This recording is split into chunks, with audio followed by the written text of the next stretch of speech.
과거 한국 언론은 이 사회의 흐름을 주도하는 막대한 권력이었습니다. 신문 한 줄만으로도 대기업이 좌지우지되었고 전용 뉴스 보도한 차례의 수천만 명의 이목이 한순간에 집중되었습니다. 하지만 지금은 그 위상이 어떻게 변했을까요? 이제는 시청률 5%만 넘어도 성공적이라고 평가하는 시대가 되었고 2025년 기준으로 종이신문을 정기적으로 구독하는 가구는 전체의 2.9%에 불과하며 급격히 감소했습니다. 이는 100가구 중 채 3가구도 되지 않는다는 의미입니다. 하지만 정작 더 큰 충격은 단순히 수치에 있지 않습니다. 바로 사람들이 이렇게 말하기 시작했다는 점입니다. 이제는 믿을 수 없다는 말입니다. 광고주들은 등을 돌렸고 뛰어난 인재들은 언론계를 떠났으며 남아있는 것은 오직 클릭 수를 유도하기 위한 자극적인 제목 경쟁뿐입니다. 그리고 이러한 공백을 점령한 것은 더 이상 언론사가 아닌 플랫폼이었습니다. 이제부터 한국 언론의 붕괴를 초래한 근본적인 원인과 함께 우리가 간과하고 있는 더욱 위협적인 시스템을 철저히 분석해보고자 합니다. 1990년대 중반 서울 여의도의 방송국 앞에는 매일 아침마다 광고 대행사 직원들이 장사진을 이루었습니다. 그들이 손에 쥔 것은 광고 기획서가 아니었습니다. 바로 광고료, 수표 뭉치였습니다. KBS, MBC, SBS 이 세 글자는 단순히 방송사의 명칭을 넘어섰습니다. 그들은 전 국민의 시선을 한꺼번에 끌어들이는 거대한 블랙홀과 같았고 그 블랙홀 속으로 광고를 밀어넣는 것이 당시 한국 마케팅 전략의 핵심이자 전부였습니다. 당시 시청률이 어느 정도였는지 상상이나 하십니까? 1997년에 방영된 KBS 드라마 첫사랑의 최고 시청률은 무려 65.8%를 기록했습니다. 이는 전국 3가구 중 2가구가 같은 시간에 동일한 채널을 시청했음을 의미합니다. 드라마 모래시계는 64.5%, 사랑이 뭐길래는 64.9%에 달했습니다. 이처럼 높은 시청률을 기록한 드라마들이 방영되던 시간에는 전국 부엌에서 자주 밥이 탔다는 이야기가 전해집니다. 주부들이 드라마에 집중하느라 냄비의 존재를 잊을 정도였습니다. 그 시기에는 실제로 이런 농담이 회자되곤 했습니다. 현재의 기준으로 보면 거의 불가능한 수준입니다. 2024년 현재 지상파 드라마의 평균 시청률은 고작 5에서 7%대에 머물고 있기 때문입니다. 방송사들은 이러한 현실을 누구보다 명확히 인지하고 있었습니다. 인기 드라마 방송 전후에 배치되는 30초 황금 시간대, 광고는 수천만 원을 호가했으며 그럼에도 불구하고 광고 물량은 항상 부족했습니다. 광고를 구매하려는 이들이 줄을 서 대기했지만 판매 가능한 시간은 한정적이었기 때문입니다. 이러한 상황이 수치로 명확히 드러난 시점은 2005년이었습니다. 당시 지상파 방송사의 광고 매출 비중이 전체 방송 수익의 78.2%에 달했습니다.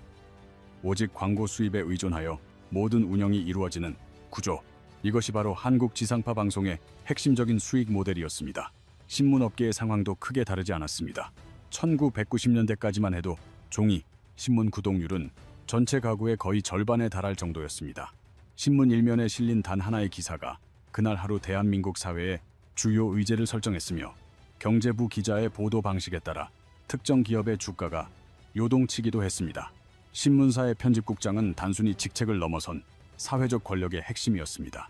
이렇다 보니 대기업들은 신문사와의 관계를 신경 써서 관리했습니다. 광고 집행은 단순한 기업 홍보를 넘어 기사 논조에 대한 일종의 보험 역할까지 수행했습니다. 이러한 권력 구조의 핵심 원칙은 명확했습니다. 대중의 시선을 장악하는 자가 불을 거머쥔다는 것이었습니다. 그리고 그 시선은 극소수의 플레이어들이 독점적으로 소유하고 있었습니다. 지상파, 3사와 소수의 주요 신문사들. 이들 매체가 정보의 생산과 유통 전반을 사실상 장악했습니다. 그렇기에 독자와 시청자에게는 별다른 선택의 여지가 없었습니다. 한국 언론의 황금기는 치열한 경쟁을 통해 쟁취한 것이 아니었습니다. 대중이 다른 곳으로 시선을 돌릴 만한 대안이 없었기에 유지된 독점적인 수익 구조였습니다. 그런데 이 독점 체제를 무너뜨린 파도는 예상보다 훨씬 빠른 속도로 예상치 못한 곳에서부터 불어닥쳤습니다. 2009년 11월 28일 아이폰 3GS가 한국 시장에 공식적으로 첫 선을 보였습니다. KT 대리점 앞에 밤샘 줄서기를 한 인파의 모습이 뉴스 헤드라인을 장식했으며 언론사들은 이 현상을 그저 흥미로운 소비 문화의 한 단면 정도로만 보도하는 데 그쳤습니다. 그저 괜찮은 전화기 하나라고 생각했습니다. 하지만 그 휴대폰이 대한민국 미디어 생태계를 완전히 뒤흔들리라고는 예측한 이는 많지 않았습니다. 스마트폰은 미디어 시청의 공간적 개념 자체를 완전히 바꾸어 놓았습니다. 사람들은 더 이상 TV, 앞 소파에 앉아있지 않고 지하철, 침대, 버스 등으로 시청 공간을 옮겨갔습니다. 그리고 손안의 작은 화면에는 KBS도, MBC도, 조선일보도 존재하지 않았습니다. 그 자리를 유튜브가 차지하고 있었습니다. 처음에는 귀여운 고양이 영상, 다음은 다양한 음악 콘텐츠가 주를 이루었고 점차 요리 강좌, 시사 해설 등 그 내용이 확장되었습니다. 스마트폰 보급률이 전 세계적으로 가장 빠르게 증가한 우리나라에서 기존 미디어 환경은 세계 어느 곳보다도 급격한 속도로 변화하기 시작했습니다. 그로부터 얼마 후 2016년 넷플릭스가 한국 시장에 진출했습니다. 한국 드라마 시청을 위한 서비스라고 여겨졌던 넷플릭스는 사실 한국 시청자들의 모든 여가 시간을 확보하기 위해 등장한 것이었습니다. 월정액을 지불하고 광고 없이 시청자가 원하는 시간에 원하는 콘텐츠를 볼 수 있다는 개념은 한국인의 미디어 시청 습관에 근간을 뒤흔드는 변화를 가져왔습니다. 굳이 저녁 8시에 거실 소파에 앉아 TV를 볼 필요가 있을까요? 피곤하면 잠들고 보고 싶을 때 원하는 만큼 볼 수 있는데 말이죠. 실시간 편성표라는 개념 자체가 더 이상 유효하지 않게 된 것입니다. 그런데 언론사들에는 이보다 훨씬 치명적인 변화가 시청자의 관점이 아닌 광고주 입장에서 이야기를 시작해보죠. 대형 소비재 기업의 마케팅 팀장을 떠올려 보세요. 2010년대 초반까지만 해도 그들은 예산의 상당 부분을 지상파 광고에 쏟아부었습니다. 저녁 9시 뉴스 직전에 30초짜리 광고는 수백만 명에게 노출되었죠. 정확한 성과를 산출하긴 어려웠지만 브랜드가 살아 숨쉰다는 확신을 주기에 충분했습니다. 하지만 디지털 광고 플랫폼이 등장하면서 팀장의 고민은 깊어지기 시작했습니다. 적은 비용으로 타겟 고객에게만 정확히 전달할 순 없을까? 서울에 사는 30대 여성, 혹은 지난달 온라인으로 스킨케어 상품을 검색했던 사람 등 구체적인 조건이 붙었습니다. 딱 맞는 대상에게만 광고를 전달하는 정밀 타겟팅이 가능해진 것이죠. 클릭 한 번 단위로 실시간 성과 측정이 가능해지자 광고 시장의 핵심 법칙 자체가 뒤바뀌고 말았습니다. 단순히 도달 범위를 넓히는 시대에서 타겟팅과 실질적인 전환을 중시하는 시대로 변모했습니다. 규모의 경제는 더 이상 지상파만의 무기가 아니었습니다. 구매 의사가 없는 대중에게 광고를 뿌리는 건 낭비라는 인식이 퍼졌습니다. 삼성전자와 같은 대형 광고주들이 지상파 광고 집행비를 30% 이상 줄였고 그 예산은 유튜브, 메타, 네이버 같은 플랫폼으로 빠르게 흘러들어갔습니다. 2024년 한국의 온라인 광고 시장 규모가 처음으로 10조 원을 넘어선 반면 같은 기간 방송 광고 매출은 10.8%나 감소했습니다. 자본의 이동은 점진적이었으나 결과적으로 거대하게 일어났습니다. 한국 언론이 변화를 감지하고 대응했어야 할 골든타임은 2010년대 중반이었습니다. 위기는 예견되었지만 대다수 언론사는 안주했습니다. 당장 눈앞의 수익에 급급해 미래를 대비하지 않은 대가를 치르게 된 거죠. 위기는 늘 예고 없이 한꺼번에 닥쳐옵니다. 언론사가 이를 체감했을 땐 이미 방어선이 무너진 뒤였습니다.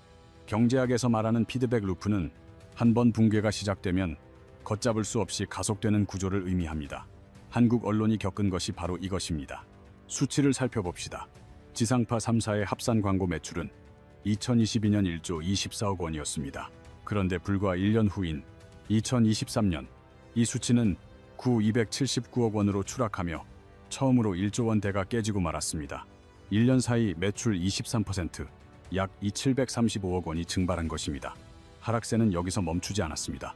2024년에는 354억 원까지 떨어졌습니다. 2022년과 비교하면 2년 만에 660억 원, 즉 30% 이상의 수익이 사라진 셈입니다. 결국 2024년 KBS는 881억 원의 영업 손실을 기록했고 SBS 역시 259억 원의 적자를 면치 못했습니다. 지상파 중 흑자를 기록한 곳은 MBC 본사가 유일했습니다. 공영방송과 민영방송 모두가 적자늪에 빠진 암담한 상황. 이것이 2024년의 현주소였습니다. 수익이 줄어들면 가장 먼저 칼바람이 부는 곳은 제작 현장입니다. 방송사당 평균 제작비는 2023년 472억 원에서 2024년 396억 원으로 단 1년 만에 16%인 76억 원이 감축되었습니다.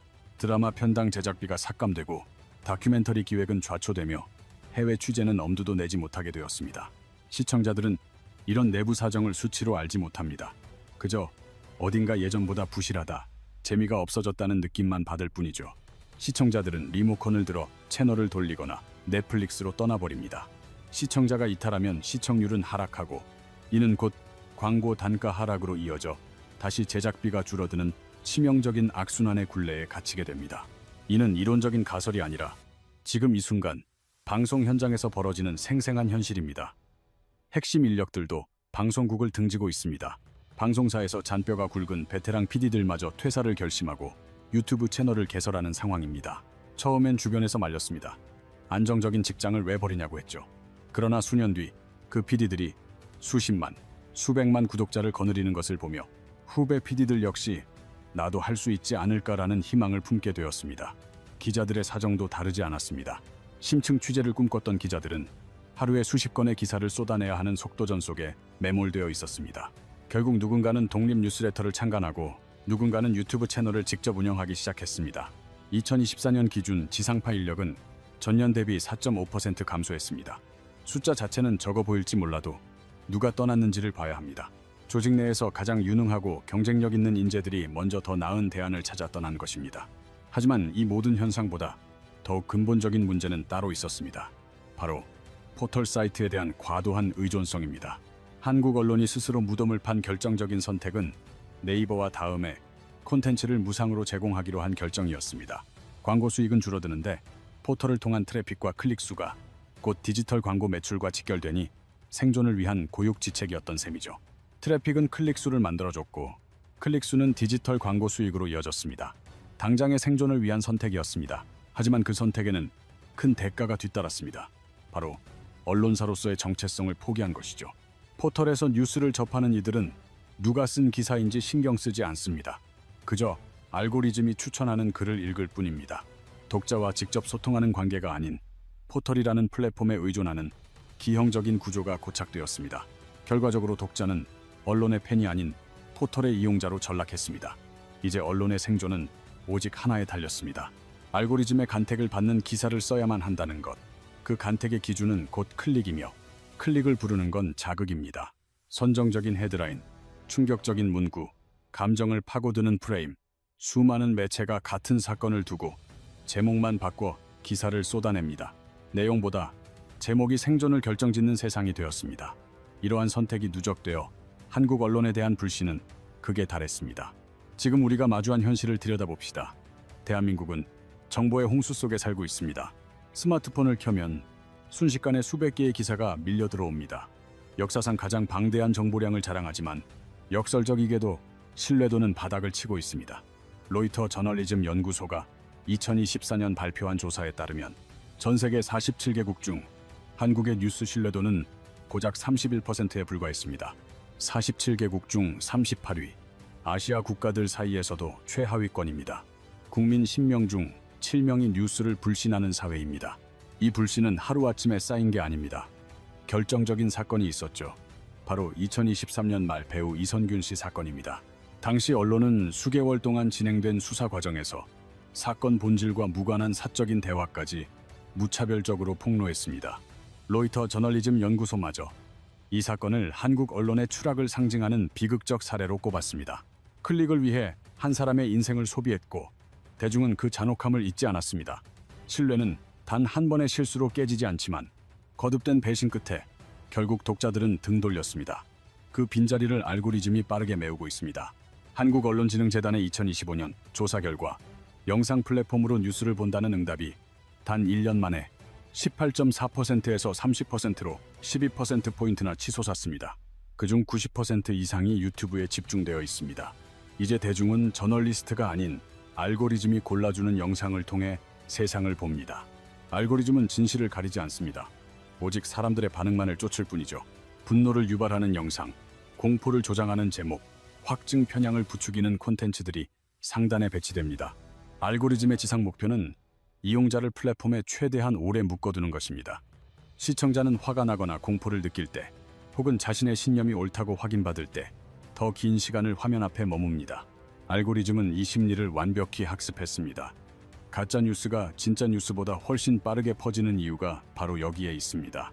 가짜 뉴스는 애초에 진실보다 더 극단적이고 자극적으로 설계되기 때문입니다. 알고리즘은 가짜를 걸러내지 않습니다. 그저 파급력이 큰 것을 더 멀리 퍼뜨릴 뿐입니다. 정말 다른 길은 없을까요? 분명 있습니다. 그 해답은 태평양 건너 뉴욕타임스의 사례에서 찾을 수 있습니다. 2000년대 초 뉴욕타임스는 존폐 위기에 처했습니다. 디지털 전환기의 광고 수익은 급감했고 종이신문 구독자도 떠났죠. 자산을 매각하고 인력을 감축하며 파산 문턱까지 갔지만 2011년 경영진은 승부수를 띄웠습니다. 온라인 기사를 전면 유료화하기로 한 것입니다. 당시 세상의 반응은 차가웠습니다. 공짜 뉴스도 넘쳐나는 인터넷 세상에서 누가 돈을 내겠냐는 비판이 쏟아졌습니다.